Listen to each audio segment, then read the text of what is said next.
नमस्कार, मी वृषाली पाटील बातमीपत्रात आपलं स्वागत करते। सुरुवातीला पाहूया, आज नाशिकमध्ये मेगा इन्कमिंग झाली, मात्र मेगा नाराजीही पाहायला मिळाली। काय आहे प्रकरण, आढावा घेऊया टॉप 9 बातम्यांमधून। महाजनांच्या उपस्थितीत नाशकात मेगा इन्कमिंग, मनसेच्या दिनकर पाटलांसह ठाकरेंच्या शिवसेनेचे माजी महापौर विनायक पांडे आणि यतीन वाघ भाजपमध्ये, तर काँग्रेसच्या शाहू खैरेंचाही भाजपात प्रवेश। नाशकात झालेल्या भाजप प्रवेशाला देवयानी फरांदेंसह कार्यकर्त्यांचा विरोध, गिरीश महाजनांसमोरच भाजप कार्यकर्त्यांची घोषणाबाजी। नाशकात 100+ नगरसेवक आलेच पाहिजे, पक्षात प्रवेश केलेल्यांवर अन्याय होणार नाही, जुने नवे मिळून भाजप म्हणून काम करू, गिरीश महाजन यांची प्रतिक्रिया। संपूर्ण नगरसेवक महापालिकेमध्ये 122 आहेत। मी आधी सांगितलं की आम्ही 100चा आकडा क्रॉस करू। 100च्या वर नगरसेवक आपले या ठिकाणी आलेच पाहिजे। कोणी असं समजण्याचं कारण नाही की माझ्यावर अन्याय होणार आहे, याच्यावर अन्याय होणार आहे। कालांतराने तुम्ही बघाल, काही दिवसांनी तुम्ही बघाल की कोणाकोणाला न्याय मिळाला।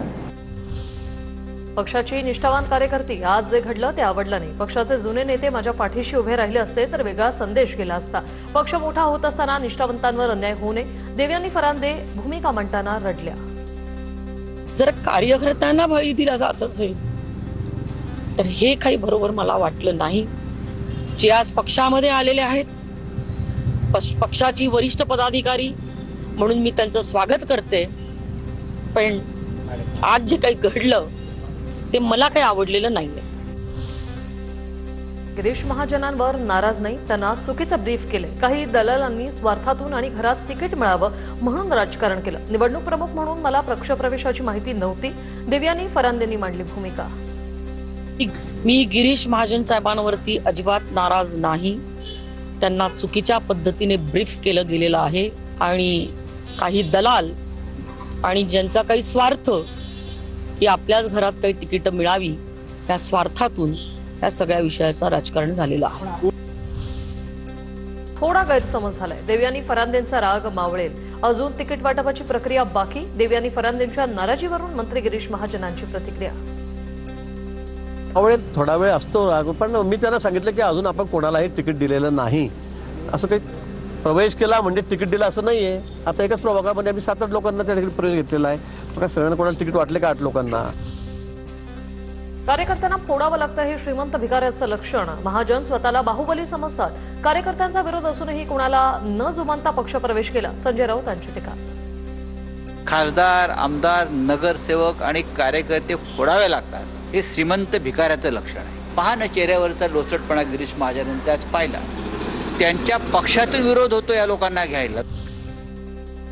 ठाकरे बंधूंच्या युतीनंतर जल्लोष केलेले मनसेचे दिनकर पाटील आणि ठाकरे सेनेचे विनायक पांडे यांचं रात्रीतून मनपरिवर्तन, दोघांचाही भाजपात प्रवेश, तर नाराजी नाही मात्र विकासासाठी भाजपात, दिनकर पाटलांची प्रतिक्रिया।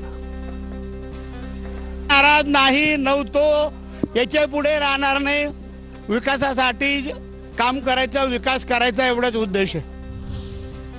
विनायक पांडे आणि यतीन वाघ यांची ठाकरेंच्या शिवसेनेतून हकलपट्टी, भाजपात प्रवेश करत असल्याने हकलपट्टी, संजय राऊत यांची ट्विट करत माहिती, पक्षविरोधी काम केल्यानं कारवाई केल्याचा ठपका।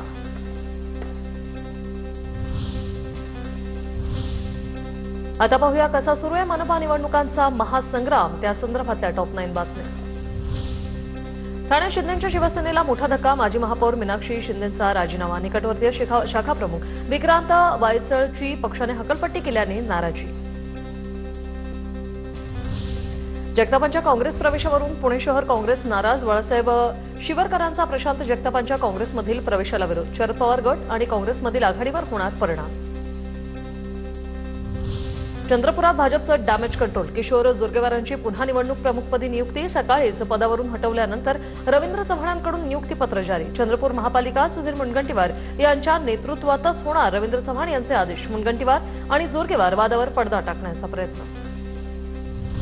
ठाण्यातही दोन्ही राष्ट्रवादी एकत्र येण्याची चिन्ह, जितेंद्र आव्हाड शत्रू नाही, राष्ट्रवादी अजित पवार गटाचे ठाणे जिल्हाध्यक्ष नजीब मुल्ला यांच्या वक्तव्याने भुवया उंचावल्या, भाजप आणि महायुतीसोबत न जाण्याची भूमिका, तर दोन्ही राष्ट्रवादी एकत्र यावी अशी सर्वांची इच्छा, शरद पवारांच्या राष्ट्रवादीचे ठाणे जिल्हा अध्यक्ष मनोज प्रधान यांचं वक्तव्य। कल्याण डोंबिवलीत महापौर पदासह भाजपत 83 जागा लढण्यावर ठाम, मागील 2.5 वर्ष आम्हाला महापौर पद दिलं नाही, आता 5 वर्ष महापौर भाजपचंच, तर उपमहापौर शिवसेनेचा मागण्या मान्य केल्यास युती, महायुतीच्या बैठकीत भाजपचं मत।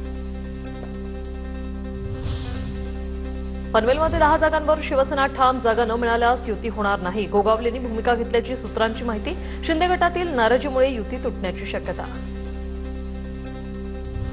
मीरा भाईंदरमध्ये जागा वाटपाबाबत चर्चेसाठी भाजप आणि शिंदेच्या शिवसेनेची समिती गठीत. भाजपकडून नरेंद्र मेहता, दिलीप जैन आणि रवी व्यास, तर शिंदेच्या शिवसेनेकडून प्रताप सरनाईक, नरेश मस्के, राजू भोईर समितीत. धनुष्यबाण कमळ घड्याळासोबत काँग्रेस जाणार नाही. युतीबाबत कोणाचाही प्रस्ताव आलेला नव्हता. काँग्रेस प्रदेशाध्यक्ष हर्षवर्धन सपकाळ यांचं वक्तव्य. महाराष्ट्रात कुठेही घड्याळासोबत, धनुष्यबाणासोबत, पतंगासोबत किंवा अजून कोणत्या इतर पक्षासोबत जाण्याच्या संदर्भात कुठलाही निर्णय झाला नाही, कारण अशा प्रकारचा कोणताही प्रस्ताव हा अगदी थेट इंजिनपर्यंत कोणाचाही प्रस्ताव आला नव्हता.